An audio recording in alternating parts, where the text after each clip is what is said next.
आज ये दास्तां है भारतीय हिंदी सिनेमा के उस सुनहरे दौर की, उस बेहद खूबसूरत, दिलकश और हसीन अभिनेत्री की, जिसकी अदाओं ने हिंदी सिनेमा के बड़े बड़े अभिनेताओं के साथ साथ कई राजनीतिक नेताओं और क्रिकेट जगत के खिलाड़ियों के होश उड़ा दिए थे। 60 के दशक की इस ट्रेजेडी क्वीन बोल्ड बाला अभिनेत्री के हुस्न और खूबसूरती का वो आकर्षण था कि लोग इनको देखने के लिए उस दौर में सिनेमा हॉल में कई कई मील दूर से खींचे चले आते थे। 60 के दशक में जहां हिंदी सिनेमा की दूसरी कई मशहूर अभिनेत्री भारतीय संस्कृति को फिल्मों में बढ़ावा दे रही थी, तो वहीं ऐसे में ये खूबसूरत अभिनेत्री आ गई सबके सामने बिकनी और स्विम सूट में। क्यों इस अभिनेत्री के इस बोल्ड अवतार ने पूरे हिंदुस्तान में वो आग लगाई जिसकी धधक पहुंच गई भारतीय संसद तक। आपको ये सब कहने की हिम्मत कैसे पड़ी? इस अभिनेत्री की जिंदगी में ऐसा क्या हुआ था कि इस अभिनेत्री को अपने बिकनी वाले सभी पोस्टर और होर्डिंग्स को मुंबई की सड़कों से रातों रात जल्दबाजी में हटवाना पड़ा। के दशक में जहां शादी से पहले पति का चेहरा देखना माना जाता था लज्जा का पल, उस वक्त में ये बोल्ड अभिनेत्री सारी मान मर्यादाओं को तोड़ते हुए अपनी शादी से पहले ही रहने लगी थी अपने प्रेमी और पति के साथ लिव इन रिलेशनशिप जैसे रिश्ते में। क्या इसलिए आपने मुझे यहाँ लाने की शराफत दिखाई? क्यों इस अभिनेत्री के प्रेम में पागल एक क्रिकेट खिलाड़ी ने मैदान पर इनके स्वागत में लगा दिए लगातार 3 छक्के, और कैसे आगे चलकर उसी खिलाड़ी ने 7 समुंदर पार लंदन में सबके सामने घुटनों के बल पर बैठकर कर दिया इस अभिनेत्री को शादी के लिए प्रपोज। और कैसे उसी खिलाड़ी के प्रेम में अंधी इस महान अभिनेत्री ने ब्राह्मण होते हुए भी कबूल कर लिया मुस्लिम धर्म और हमेशा के लिए बदल लिया अपना हिंदू नाम। लेकिन इतनी गिरी हुई नहीं हूँ कि शादी के नाम पर किसी के साथ अपने जज्बात का सौदा कर। इस महान अदाकारा की जिंदगी में ऐसा क्या हुआ था कि इनको दूसरे मशहूर एक अभिनेत्री ने सबके सामने जड़ दिया था जोर का तमाचा। तो दूसरी मशहूर अभिनेत्री ने कर दिया था इस अभिनेत्री को कई फिल्म और अपनी जिंदगी से बाहर। क्यों 70 के दशक से चली आ रही इन दोनों अभिनेत्रियों की स्टारडम की लड़ाई आज भी इन दोनों के बीच सुलग रही है। ये भी तो हो सकता है कि शायद किसी पागलखाने से भाग कर आई हूँ। और कैसे इस हुस्न की मल्लिका ने अपनी खूबसूरती के बल पर छीन लिया एक दूसरे अभिनेत्री का पति और प्रेमी। क्योंकि तुम जितनी अच्छी हो मैं उतनी ही बुरी हूँ। कैसे इस खूबसूरत अभिनेत्री के बेटे ने परिवार के खिलाफ जाकर कर ली अपने से 12 साल बड़ी एक खूबसूरत अभिनेत्री से शादी, और कैसे अपने ही बेटे की इस शादी को तलाक तक पहुंचाया इस अभिनेत्री ने। क्यों इनके बेटे ने दोबारा कर ली अपने से 10 साल छोटी कपूर खानदान की सबसे खूबसूरत लड़की से शादी। क्या आप ये भी जानते हैं कि इतनी मशहूर और 2700 करोड़ की धन दौलत की मालकिन की जिंदगी में ऐसा क्या हुआ था कि ये अभिनेत्री सब कुछ होते हुए भी अपने घर पर पेंट की जगह करने लगी पुताई। घर की सफाई करना किसका काम है? मेरा। कितने रोज से सफाई नहीं? रोज तो करता हूँ। टेबल पर इतनी धूल क्यों? बताएंगे और भी बहुत कुछ इस शानदार, खूबसूरत और हुस्न की मल्लिका की जिंदगी के बारे में, वो राज जिनको सुनकर लोग हो जाएंगे हैरान। तो आप सभी बने रहिए हमारे साथ वीडियो के अंत तक। आज हम बात कर रहे हैं हुस्न, सादगी और ग्लैमर से मिलकर बनी एक ऐसी अदाकारा की जो अपने पूरे जीवन काल में अपने अभिनय से ज्यादा अपने विवादों के लिए मशहूर हुई। अपनी खूबसूरती, दिलकश अदाओं से इस हसीन अभिनेत्री ने हमेशा भारतीय हिंदी सिनेमा पर राज किया और आगे चलकर ये अभिनेत्री कहलाई नवाब पटौदी की महारानी और हिंदी सिनेमा की बिकनी गर्ल यानी शर्मिला टैगोर।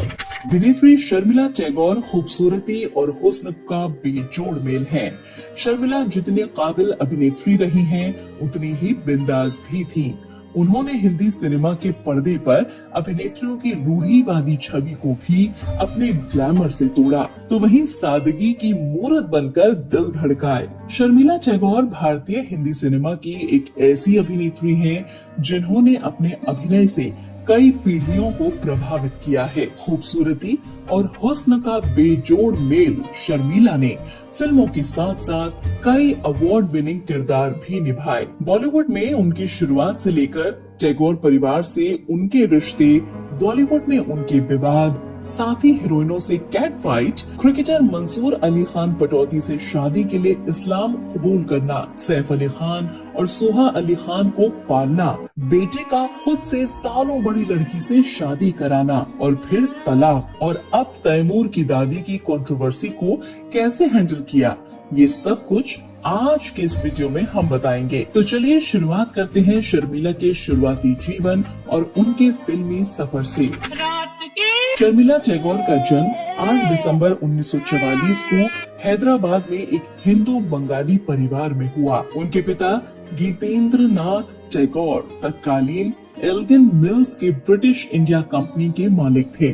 उनकी पत्नी और शर्मिला की मां इरा टैगोर एक हाउसवाइफ थी। शर्मिला की 2 बहनें और हैं जिनमें शर्मिला सबसे बड़ी थी। शर्मिला ने आसनसोल के Saint John's Diocesan Girls Higher Secondary School और लोरेटो कॉन्वेंट में पढ़ाई की, लेकिन इनकी पढ़ाई ज्यादा दिन तक नहीं चल पाई।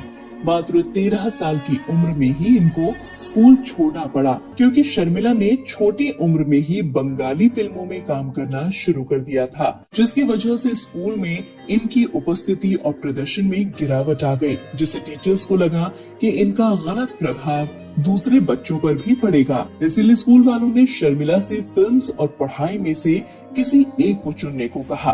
तो ऐसे में पिता की सलाह पर शर्मिला ने फिल्मों को चुना।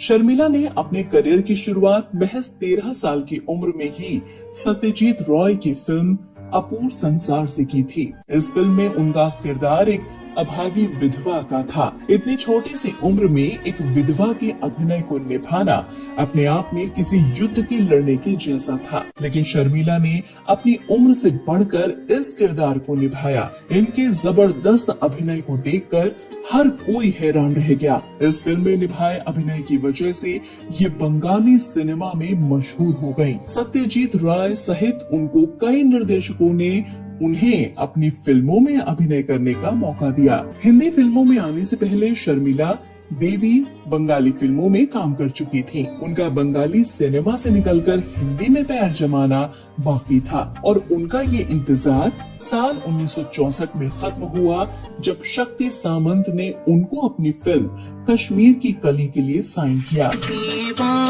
इसमें उनके साथ उनके हीरो थे शम्मी कपूर। फिल्म जबरदस्त हिट रही और शर्मिला की खूबसूरती और दिलकश अदाओं ने हिंदुस्तान की जनता का दिल जीत लिया। इसके बाद शर्मिला साल 1967 में आई romantic thriller An Evening in Paris film में एक बार फिर से अभिनेता शम्मी कपूर के साथ नजर आई, और ये ही वो फिल्म थी जिसकी वजह से शर्मिला को पूरी दुनिया में मशहूर कर दिया गया। इस फिल्म में भारतीय हिंदी सिनेमा को पहली बार वो अभिनेत्री मिली थी जिसने अपना खूबसूरत बोल्ड अवतार दिखाया था। ये फिल्म उस दौर में आई थी जब शर्मिला के अलावा दूसरी अभिनेत्री हिंदी सिनेमा में एक भारतीय नारी, संस्कारी बहू, बेटी और भाभी की भूमिकाओं को निभा रही थी, और ये ही वो समय भी था जब सिनेमा में काम करने वाली सभी अभिनेत्रियों को अच्छी लड़की नहीं माना जाता था। तो ऐसे में रूढ़िवादी समय में शर्मिला ने पहली बार हिंदी सिनेमा में बिकनी पहनकर वो बोल्ड रंग रूप की काया को दिखाया, जिसको देखकर शर्मिला की कहीं तारीफ हुई तो कहीं इनकी दिन रात आलोचनाएं हुई। लेकिन इस फिल्म में बोल्ड अभिनय दिखाकर शर्मिला ने हिंदी सिनेमा की पहली बिकनी गर्ल या बिकनी अभिनेत्री का खिताब हासिल कर लिया था। हालांकि ये फिल्म उम्मीदों पर खरी नहीं उतरी, लेकिन फिल्म का रिजल्ट कुछ भी रहा हो, पर शर्मिला को इस फिल्म ने पूरे भारत में लोकप्रिय कर दिया था। इस फिल्म के बाद शर्मिला की बोल्डनेस की सभी जगह चर्चा हो रही थी, तो ऐसे में शर्मिला टैगोर ने एक बार फिर से वो बवाल मचा दिया जिसकी चर्चा और आग भारतीय संसद तक भी पहुंच गई। दरअसल शर्मिला ने एक बार फिर से फिल्म फेयर मैगजीन के कवर के लिए पहले से ज्यादा बोल्ड फोटोशूट करा दिया। बताया जाता है कि जब शर्मिला टैगोर इस फोटोशूट के लिए स्टूडियो पहुंची थी तो फोटोग्राफर धीरेन्द्र चावड़ा ने उनसे पूछा कि आज वो अपने फोटोशूट में क्या ड्रेस पहनेंगी। तो तभी बिंदास और बेबाक शर्मिला ने अपना पर्स खोला और उसमें से 2 piece floral swimsuit purse से निकाला और कहा कि मैं इसमें फोटोशूट करवाऊंगी। एक बार के लिए तो फोटोग्राफर धीरेन्द्र चावड़ा भी उनके 2 पीस बिकनी के अंदाज को देखकर हक्के बक्के रह गए। लेकिन शर्मिला टैगोर बड़े आत्मविश्वास के साथ इस फोटोशूट को अंजाम दे रही थी। शर्मिला का ये फोटोशूट भारत का पहला रंगीन फोटोशूट था किसी मैगजीन के लिए। फिर क्या था, जैसे ही फोटो लोगों के सामने आए तो ये फोटो रातों रात पूरे भारत और दुनिया में चर्चित हो गए, क्योंकि पहली बार कोई हिंदी सिनेमा की अभिनेत्री बिकिनी में बोल्ड पोज देते हुए देखी गई। ये वो दौर था जब घर की बहू और बेटियां घूंघट से अपना मुंह तक बाहर नहीं निकालती थीं। तो ऐसे में इस अभिनेत्री के इन फोटोज पर विवाद उठना तो लाजमी था। लोगों ने शर्मिला को अश्लील अभिनेत्री का तमगा दे दिया। लोगों को लगने लगा कि शर्मिला भारतीय संस्कृति के नाम पर काला धब्बा लगा रही हैं। लिहाजा आलोचनाओं की ये आग राजनीतिक नेताओं के घरों तक जा पहुंची, जिसके बाद कुछ सामाजिक नेताओं ने शर्मिला टैगोर के अंग प्रदर्शन को देश की संसद में भी मुद्दा बनाकर उठाया। काफी बवाल हुआ और शर्मिला टैगोर को अपने इस काम के लिए माफी मांगने के लिए कहा गया। आज मेरी वजह से तुम्हारा कितना अपमान हुआ, इससे मैं मर जाती थी तो अच्छा होता। लेकिन शर्मिला ने कभी भी इसके लिए किसी से भी कोई माफी नहीं मांगी और अपने कदम आगे की तरफ ही बढ़ाती चली गई।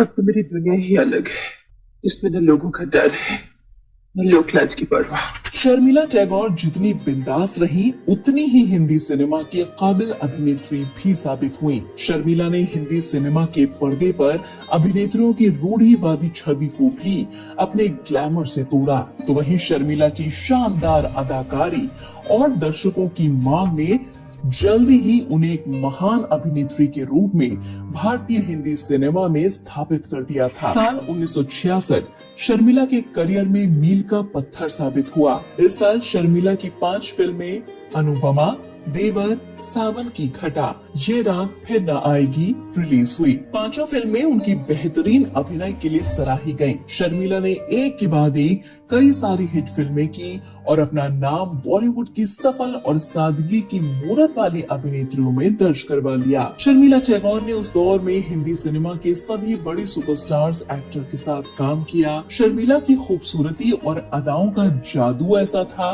कि सभी बड़े बड़े अभिनेता शर्मिला को अपनी फिल्म में लेना चाहते थे और शर्मिला ने भी सभी के साथ एक्टिंग करते हुए हिंदी सिनेमा को फिल्मों के जरिए एक नई पहचान दी। शर्मिला टैगोर और राजेश खन्ना की जोड़ी को सबसे ज्यादा पसंद किया गया। शर्मिला टैगोर राजेश खन्ना की जोड़ी ने कई सफल फिल्में दी, जिसमें सबसे उल्लेखनीय रोमांटिक ड्रामा आराधना, सफर, छोटी बहू, अमर प्रेम, राजा रानी, दाग, अ पोएम ऑफ लव और आविष्कार जैसी फिल्में शामिल हैं। इन सभी फिल्मों ने उन्हें उस समय की सफलतम अभिनेत्री के रूप में स्थापित किया। आज भी इन दोनों की जोड़ी को भारतीय हिंदी सिनेमा की सबसे महान ऑन स्क्रीन जोड़ी माना जाता है। शर्मिला ने फिल्म अभिनेता उत्तम कुमार के साथ भी कई फिल्मों में काम किया, जिसमें नायक, द्विभाषी नाटक, अमानुष, आनंद आश्रम और दूरियां जैसी फिल्में शामिल हैं। इसके बाद शर्मिला की उनके करियर की सबसे बेहतरीन फिल्म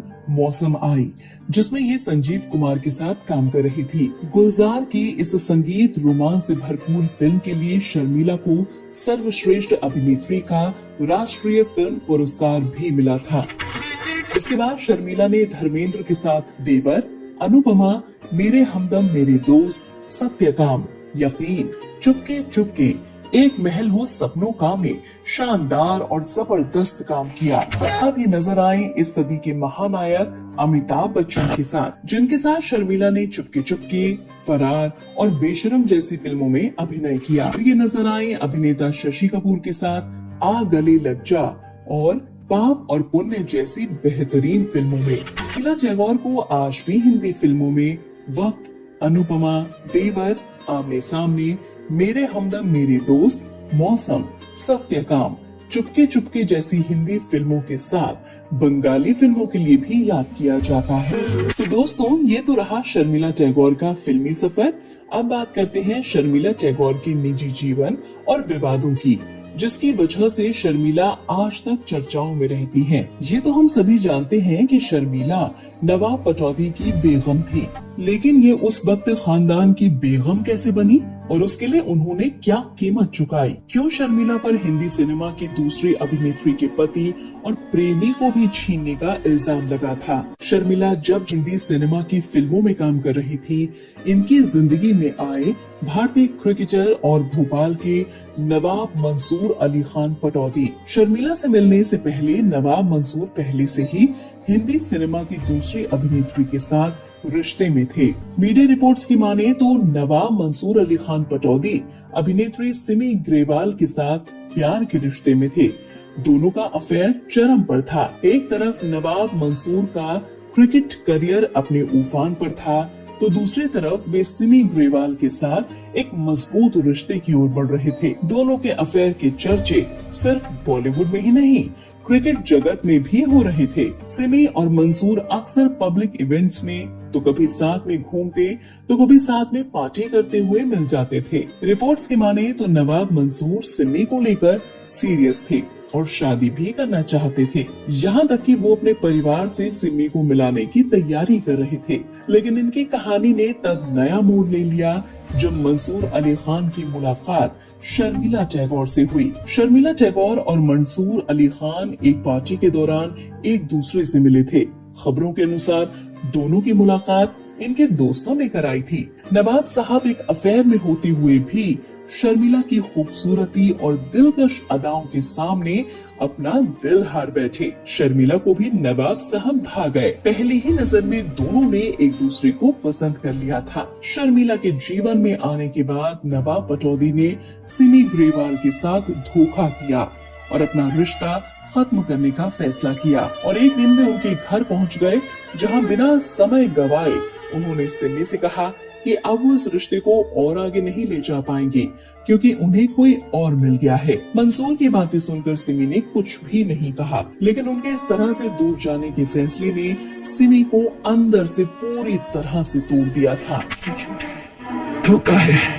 लेकिन सिमी को ये उम्मीद थी कि एक दिन नवाब साहब शर्मिला को छोड़कर उनके पास वापस चले आएंगे। लेकिन किस्मत की मारी सिमी ये नहीं जानती थी कि नवाब पटौदी अब कभी वापस नहीं आएंगे, लेकिन फिर भी वो उनके इंतजार की उम्मीद लगा बैठी। पागल हो जाओगी एक दिन, मैं पागल हो जाऊंगी, पागल हो जाऊंगी। आखिरी मुलाकात पर सिमी नवाब को घर के बाहर तक छोड़ने आई। जब सिमी घर से बाहर आई तो देखा कि वहाँ शर्मिला टैगोर पहले से ही खड़ी थी। दोनों ने एक दूसरे को देखा लेकिन कुछ नहीं कहा और इस तरह से शर्मिला टैगोर ने सिमी ग्रेवाल का पति और प्रेमी एक ही झटके में उनसे छीन लिया, जिसके लिए सिमी ने शर्मिला को कभी माफ नहीं किया। माफ कर देना। इस तरह सिमी नवाब साहब के जीवन से निकल गई और शर्मिला की एंट्री हो गई। पर शर्मिला ने नवाब साहब को हाँ करने में 4 साल लगा दिए। मंसूर अली खान ने उन्हें इम्प्रेस करने के लिए तमाम तरह के पापड़ बेले, तब जाकर शर्मिला की जुबान से अपनी मोहब्बत के लिए हामी भरवा पाए। मंसूर अली खान की भी उन दिनों जबरदस्त फैन फॉलोइंग थी। लड़कियां उनकी तस्वीरें बैग में रखकर चलती थीं। लेकिन युवा कप्तान पटौदी का शर्मिला को मनाना थोड़ा टेढ़ी खीर था। मंसूर अली खान और शर्मिला को लेकर एक दिलचस्प किस्सा ऐसा है कि मंसूर क्रिकेट के मैदान में शर्मिला का स्वागत छक्के जड़कर किया करते थे। Young Willett flights one to Pataudi. Pataudi comes out and lifts him, and it's a 6. ये भी कहा जाता है कि शर्मिला जहां बैठती थी वहीं मंसूर 6 लगा देते थे। बताया जाता है कि जब मंसूर अली खान पटौदी ने शर्मिला को शादी के लिए प्रपोज किया, तब एक्ट्रेस ने उनके सामने एक शर्त रख दी थी। शर्त ये थी कि यदि नवाब साहब शादी करना चाहते हैं तो उन्हें लगातार 3 बॉल पर 3 छक्के मारने होंगे। कहते हैं कि क्रिकेटर नवाब पटौदी ने शर्मिला की ये शर्त मानते हुए एक मैच में 3 गेंदों पर 3 छक्के मार दिए और इस तरह से उन्होंने शर्मिला से शादी की शर्त जीत ली थी। कहते हैं कि इसके बाद नवाब पटौदी ने 7 समुंदर पार लंदन जाकर अपने घुटनों पर बैठकर शर्मिला को प्रपोज किया था। तब जाकर शर्मिला ने शादी के लिए हाँ कही। I don't mind. लेकिन शर्मिला और नवाब दोनों ही खुले विचारों के थे। जिस वक्त में शादी से पहले पति का चेहरा देखना भी लज्जा का पल माना जाता था, उस दौर में इन दोनों ने इन सभी चलन को दरकिनार करते हुए जमाने की परवाह किए बिना दोनों लिव इन में साथ रहने लगे। उस दौर में ये कदम किसी क्रांति से कम नहीं था। दोनों शादी तो करना चाहते थे पर राहें अभी आसान न थी। नवाब मंसूर की अम्मी चाहती थी कि बहू मुसलमान हो। नवाब मंसूर क्रिकेटर होने के अलावा नवाब खान के चश्मो चिराग थे।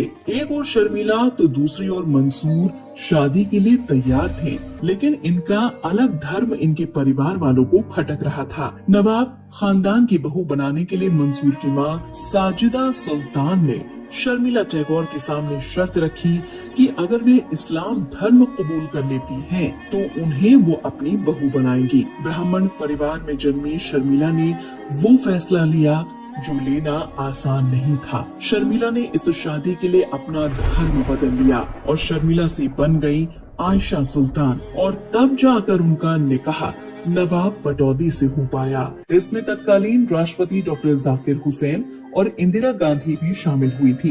विवाह के लिए शर्मिला ने इस्लाम धर्म कबूल कर लिया था और वो आयशा सुल्तान बन गई। हालांकि इस नाम का इस्तेमाल उन्होंने कभी नहीं किया। शादी के बाद शर्मिला ने 3 संतानों को जन्म दिया, सैफ अली खान, सोहा अली खान और सबा अली खान। इनके तीनों बच्चे भी भारतीय हिंदी सिनेमा की फिल्मों और नाटकों का हिस्सा हैं।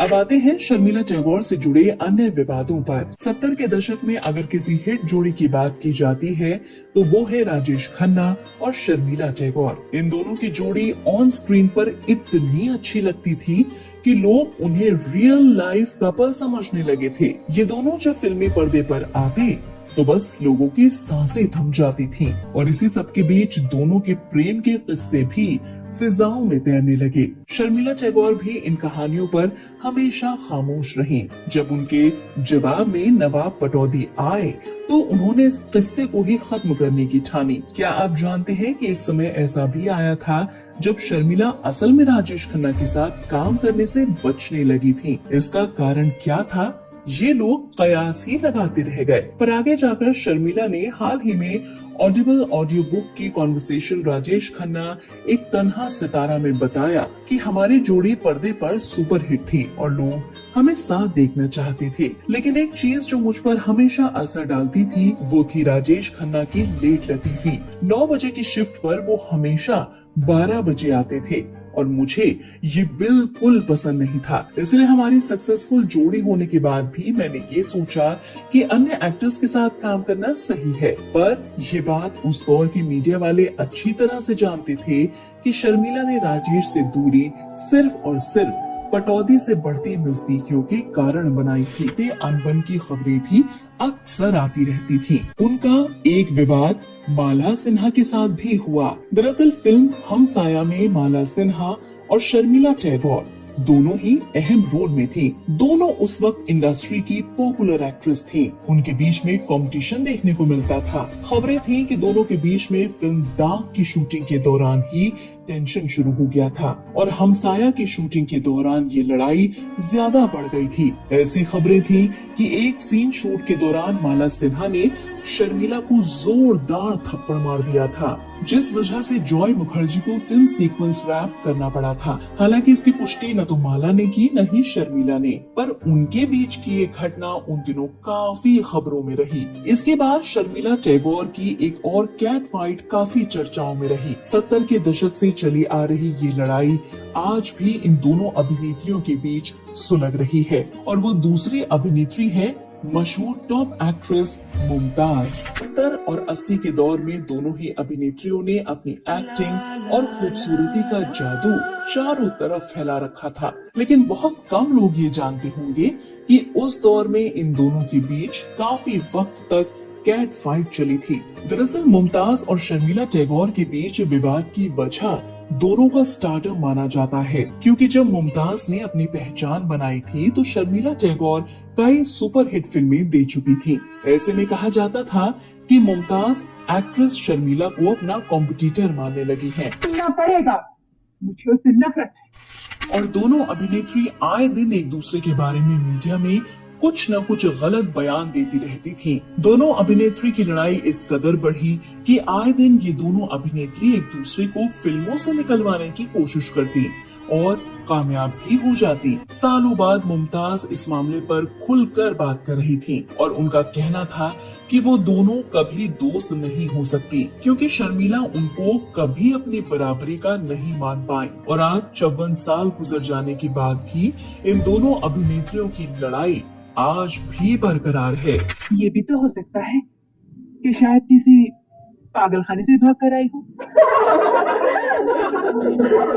ऐसा ही एक दिलचस्प किस्सा जुड़ा है शर्मिला टैगोर की शादी को लेकर। दरअसल जब शर्मिला टैगोर और नवाब पटौदी एक साथ रिश्ते में थे और नवाब पटौदी शर्मिला को अपनी माँ से मिलाना चाहते थे और उसके लिए नवाब पटौदी की माँ शर्मिला से मिलने मुंबई आने वाली थी, लेकिन उसी समय शर्मिला का फिल्म फेयर मैगजीन के बोल्ड बिकनी शूट हुआ था और शर्मिला की पूरे मुंबई शहर में जगह जगह वही बिकनी वाली पोस्ट होर्डिंग्स पर लग गए थे। और जब शर्मिला को ये पता चला कि उनकी सास उनसे मिलने मुंबई आ रही है तो उनके तो होश ही उड़ गए, क्योंकि नवाब पटौदी की माँ अगर शर्मिला को इस तरह से देखती तो ये रिश्ता वही खत्म हो जाता। लिहाजा शर्मिला टैगोर, नवाब पटौदी और फिल्म फेयर मैगजीन की मदद से एक ही रात में शर्मिला के सभी पोस्टर्स और होर्डिंग्स को मुंबई की सड़कों से गायब कर दिया गया था और इस तरह से शादी हुई थी शर्मिला टैगोर और नवाब पटौदी की। समय गुजरा और अब शर्मिला के बच्चे बड़े हुए।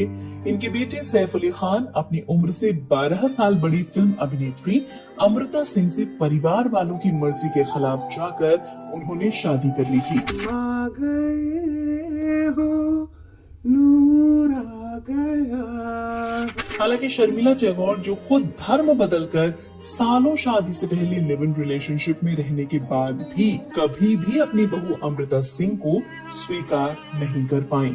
रिपोर्ट्स के मुताबिक शर्मिला और अमृता के बीच आए दिन घर में झगड़े होने लगे और नतीजतन एक समय वो भी आया जब सैफ अली खान ने अपनी मां की खातिर अमृता सिंह को तलाक दे दिया। जब सैफ और अमृता का रिश्ता टूटने की कगार पर था तब भी शर्मिला ने ऐसा कोई प्रयास नहीं किया कि उनके बेटे बहू का घर न टूटे। सैफ अली खान और अमृता सिंह की इस शादी से बेटी सारा अली खान और बेटा इब्राहिम अली खान का जन्म हुआ। तलाक के बाद ये दोनों बच्चे अपनी मां के साथ ही रहते हैं। हालांकि तलाक के बाद सैफ अली खान ने दूसरी शादी कर ली, लेकिन अमृता सिंह ने कभी भी दोबारा शादी नहीं की। सैफ की दूसरी पत्नी करीना कपूर हैं, जो सैफ से लगभग 10 साल छोटी है और करीना कपूर अपने पति की ही पहली शादी में शामिल हुई थी। उस वक्त करीना एक छोटी बच्ची हुआ करती थी। करीना और शर्मिला के बीच काफी मधुर संबंध है। बेटे के बाद इनकी बेटी सुहा अली खान ने भी फिल्म अभिनेता कुणाल खेमू से शादी की है और रिश्ते से कुणाल खेमू सैफ अली खान के जीजा लगते हैं। शर्मिला अपने दौर की बेहतरीन, संजीदा, बोल्ड और धाकड़ अभिनय करने वाली अभिनेत्री रही हैं। उनकी कहानी सुनकर माना जा सकता है कि उनका जीवन किसी राजकुमारी की तरह बीता है, जिसमें सब कुछ अच्छा रहा। करियर, पति, बच्चे, पैसा, नाम, दौलत, शोहरत और तमाम पुरस्कार, सब कुछ उनको दामन में भर भर कर मिला। आज वो 2700 करोड़ की मालकिन है। लेकिन हम आपको यहाँ बता दें कि शर्मिला का पटौदी पैलेस भी है, जिसकी वो महारानी है, जो कि उनको पति की तरफ से विरासत में मिला था।